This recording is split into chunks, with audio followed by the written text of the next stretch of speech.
Hi there, I'm Vincent Boss and I provide dating and self-improvement advice. And in today's podcast, we're going to be discussing what your avoidant ex desires. I provide audio coaching for breakup recovery, trying to get an ex back, attracting someone new, and life coaching. Visit www.dateme.tips for more details. Please check your spam and junk folders if you are expecting an email from me. So now let's get back into today's podcast, and today we are discussing what your avoidant ex desires. So if you have been dumped and want to try to get your ex back, you might be confused how to proceed if your ex seems avoidant. Maybe you know for a fact that they have an avoidant attachment style, or perhaps it's just a hunch. Either way, it can leave you confused.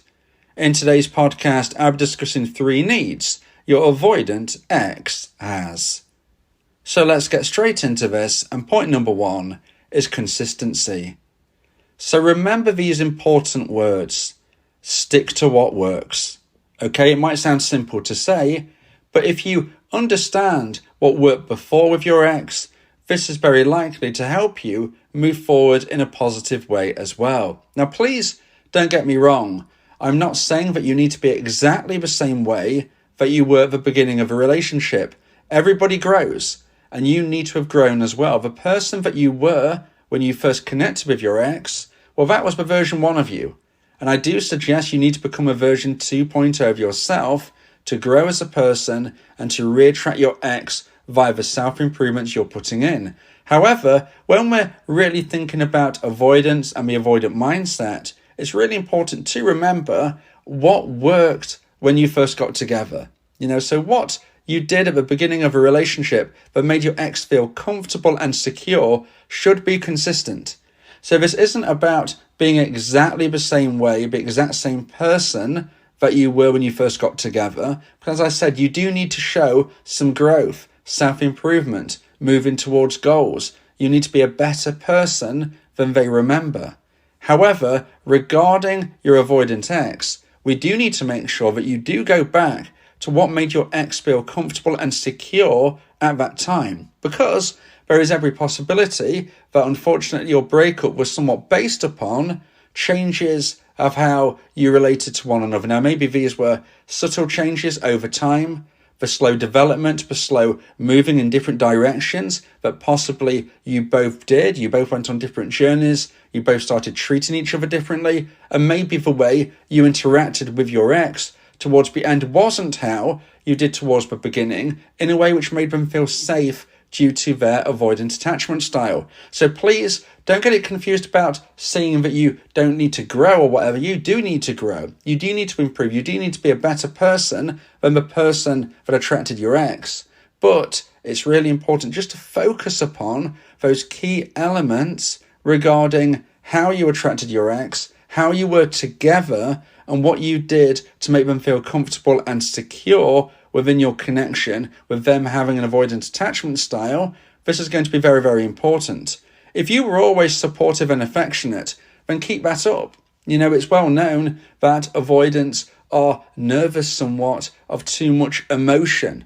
People might feel overwhelmed if they have an avoidant attachment style via feeling too much pressure in their mind being put on them due to emotion, due to the thoughts, feelings, desires that somebody might be putting on them. For an avoidant, that can be very, very confusing and sometimes scary. However, if you were affectionate at the beginning of a relationship, that's not something that I would say you can't do now. I would say go back to it. Every avoidant is different on the scale about how much physical and mental stimulation, connection and affection that they feel that they can manage and handle. So you might be in a situation where you think your ex is an avoidant, but you look back and think, well, I was very affectionate with them when we first got together. What should I do in that regard? Well, I would say, generally speaking, it should be okay for you to still showcase that level of affection. Of course, this is if and when you get back together. At the time of a breakup, you should be moving forward via my version of a no contact rule, which is by and large never contacting your ex again unless they contact you first. I'm certainly not suggesting that you bombard your ex with affection because that is what you did in the relationship back in the day. No, I'm talking about if and when you get back together and you were affectionate back in the past, you can and should introduce that again, even if you know your ex is an avoidant. If they could handle it back then there is every chance that this will still be something which is very valuable to them. Now, it is important for me to say as well, if you feel that your ex can't handle affection and is very, very closed off, are you really in the right relationship? Do you really want someone back that can't handle any affection at all and probably doesn't give you any? You need to be asking yourself this question, are you two actually a good fit? Because it's not just about making sure the avoidant feels secure and safe in the relationship. You need to make sure that you feel satisfied and loved. And if you don't feel loved due to the emotional, mental disconnect between you both regarding emotions, feelings, and everything that an avoidant can be wary of, if you don't feel connected in this way, then you may want to consider whether you should be with them anyway. However, if you do feel it is a good connection and you do want to try to get them back, just bear in mind, what was it like at the beginning of a relationship? Because if you change how you act if and when you get back together, this could potentially make your ex feel uneasy and more likely to back off again. You've got to remember what you did at the beginning, grow upon that, and if and when you hear from your ex, this is something you can really work on to try and rebuild your connection. Remember, they sadly ended the relationship because they lost romantic emotional attraction. Now, whether or not they're an avoidant, this is still what would have taken place. Maybe you wasn't really aware of the emotions that they were showcasing or feeling. I've heard avoidance described as emotionless zombies, which isn't a particularly nice term, but I've heard my clients describe their ex in that kind of way. Now, even if you feel that they are someone with very few emotions, but they describe, desire, and feel, they're still going to have a level of romantic emotional attraction for you. Whatever their situation, it still works out the same. And when it hits that low point, sadly, that's when they ended things. So there would have been a reason. There would have been a reason or reasons why that attraction level dropped. And potentially, it was because you were no longer consistent with how you were relating to one another throughout your relationship. So just bear that in mind, because if you get them back, it's important to get back to what worked. So now let's get into point number 2 and the second point of today's podcast. Please like this video if you're watching on YouTube and subscribe to the channel. And point number 2 is clear communication. Say what you mean and mean what you say. Avoid playing games or beating around the bush. This is not something that's going to help your ex, the dumper, who is an avoidant. If something is on your mind, say it clearly. Now again, I'm speaking about predominantly if and when you get back together, but this could also be post-breakup, pre-reconnection as well. Now I don't suggest you reach out to your ex, the dumper, unless it is for a necessary reason, but maybe you have to, or maybe they reach out to you either for a necessary reason or because you're starting to reconnect. During this type of communication, however it comes about, you need to make sure you are clear and concise with what is happening and what is being said. This helps in avoiding any confusion and also builds trust. Avoidants need to know where they stand with you, as this helps them feel more secure and less suspicious. So don't play games. Don't try and go one way when you're thinking the other. Now, one example of this is people who try to get their ex back via the friend zone. Maybe the dumper friend zones the dumpy, but sometimes the dumpy will actually offer friendship in an almost trick game to try and friend zone their dumper as a way to create a back door to one day hopefully reconnecting romantically. Now, this is not likely to work. Okay, so for a start, dumpies, if you're thinking this, it's not likely to work. But secondly, if you're dealing with an avoidant, these games that you're playing, this plotting, this saying one thing and meaning the other, is going to be very detrimental to you one day getting your ex back. Because if and when they recognize you're actually believing differently to what you're saying, it's going to cause a lot of distrust. It's going to create a lot of suspicion. We want to be doing the opposite. We want to be building trust. We want them to feel comfortable. So say what you mean and mean what you say. For instance, if your ex, the dumper, asks you if you would like to be friends, I would suggest you say in your own words, I would always see you as more than a friend. So I don't believe this is going to be good for either of us, so I'm afraid I can't have an active platonic friendship with you. Now, what I mean by an active platonic friendship, it means that you can't be texting, calling, meeting up, hanging out. It doesn't mean you can't be on good terms, and if you bumped into each other in the street, you don't say hi and smile and ask how you are. Of course, that is okay. I'm talking about an active platonic friendship. You shouldn't be spending time with people that you have romantic feelings for, that they don't feel the same.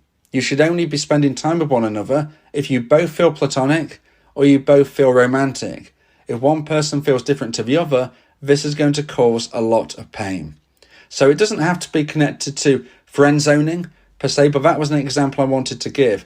Clear communication, it's so important. It's a real big desire of your ex, the dumper, who has an avoidant attachment style. Be clear. Don't play games, don't play tricks, don't try and go one way instead of the other when you don't really mean it.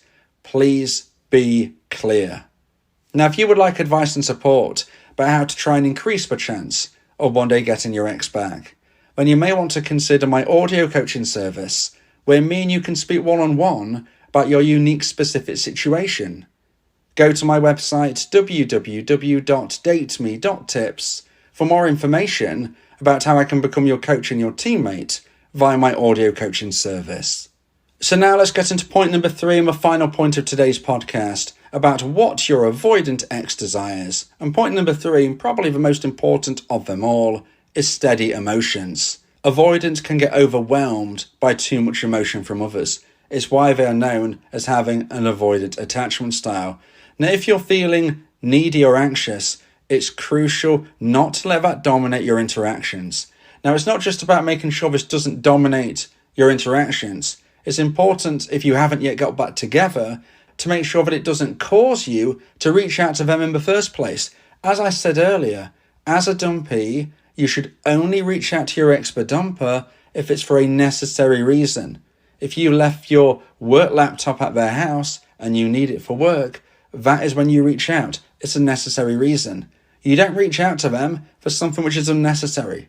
Unless there are other caveats to your specific situation, which I could speak with you with via my audio coaching service, unless there are those specific unique circumstances, by and large, as a dumpy, you should never contact your ex again unless they contact you first. And one of the main reasons why a dumpy will break no contact is because they are feeling needy and anxious. And you have to be so careful not to do this from any position with any type of ex. But if your ex is avoidant, well, unfortunately, if you chase them, you're going to fall into what is known as the anxious avoidant trap. To explain this very briefly, this is a situation where someone who is feeling anxious and needy, somebody who has an anxious attachment style, generally speaking, if their anxiety builds to a necessary high point, this is when they're going to reach out, and not just reach out, likely chase their ex. Now, if you are feeling anxious and you are chasing an avoidant, what happens? The avoidant doesn't come closer towards you. No, they don't. They run further away. And whereas I would suggest that most dumpers would run away, I would say if your ex-dumper is an avoidant, they are going to run further, they are going to run away faster. So what happens if you are feeling anxious and you do something which you see your ex running further from you? Well, you're likely to want to chase them even harder. And what happens when your avoidant finds out this, sees this, feels you chasing them even more? Guess what? They run away even further and even faster again. That is the anxious avoidant trap. It's a trap that goes round and round and round. One person chasing the other, they run further. The anxiety, the ill feeling, it grows and grows and grows. We need to break that cycle. If you want to try to get your ex back, you need them coming towards you, not running away from you. So in particular, if your ex-dumper is an avoidant, then any type of overly emotional behaviour is likely to make them run away. You've got to be so careful you don't chase them further. So if you're a dumpy, by and large, never contact your ex again unless they contact you first. But even if and when they do, you've still got to be careful. You've got to make sure that you're not being too needy or anxious. It's crucial not to let that dominate your interactions. You need to show that you can handle your feelings well, which will then reassure your avoidant ex that being with you won't be emotionally draining or unstable. Now, where the line is up to you to consider. The line of what is reasonable for you to potentially be back together in a relationship. Again, I said earlier on, this isn't just about your avoidant ex. This is about you and what satisfies and fulfills you. Maybe you feel you need a relationship with a lot more emotional attachment involved, with a lot more discussion, conversation, whether this is something which needs more physical touch or more deep communication. You might feel that your ex is not giving you that. And at the end of the day, you can lead a horse to water, but you can't make it drink. And if your ex is not that person, you can't force them to be. And that is why sometimes you need to be careful what you wish for. Because if you get your ex-dumper back into a relationship, and if they're not the person that you truly desire, then sadly, it's not going to help you, it's not going to help them, it's not going to work out for either of you. So please just bear that in mind. It's so important to have steady emotions with your ex-dumper in particular, if they have an avoidant attachment style. But if that doesn't work for you, if you want somebody who is less closed off, if you want somebody who is more emotionally available to you, more vulnerable and more comfortable in sharing with you, then you might need to consider a different romantic option, because you can't force, you can't change someone to be exactly as you want them to be. If you believe that this podcast has helped you, then please consider buying me a coffee. The link to do so is in the description.